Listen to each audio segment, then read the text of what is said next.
So it's Tuscan Tuesday, and I wanted to start off strong with Vespasiano da Bisticci. So he writes the Renaissance princes, popes, and prelates, which are sort of his memoirs of the lives of illustrious men of the 15th century, which is cool because he was the bookseller of Cosimo de' Medici, who is, one of the famous Medici bankers.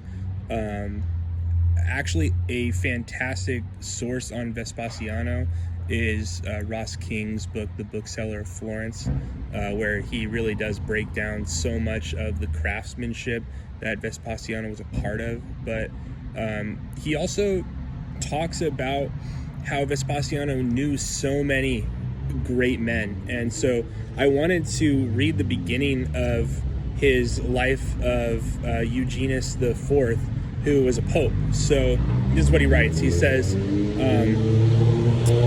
Messer Gabriello Condulmiri, a citizen of Venice who afterwards became Pope Eugenius IV, was a man of the saintliest life and carriage.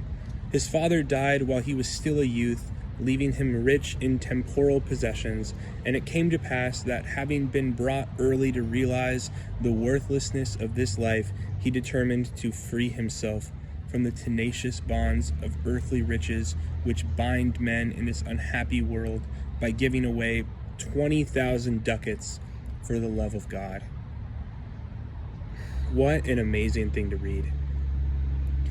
You almost never come across a person like this today, somebody who is so willing to give up his earthly possessions for the sake of something better. And while he was a pope, and I'm a Christian, and I don't necessarily believe that Catholics and Christians are the same thing,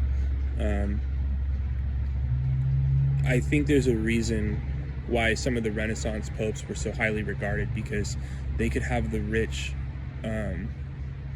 wealthy possessions of 20,000 ducats, which is about at their point in time would have been worth about 500 years worth of a salary for a well-off artisan.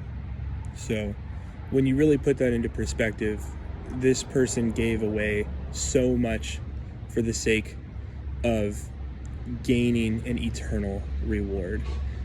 Where are these people? They are here, yes, but surely it is God who blesses us with a miracle such as this.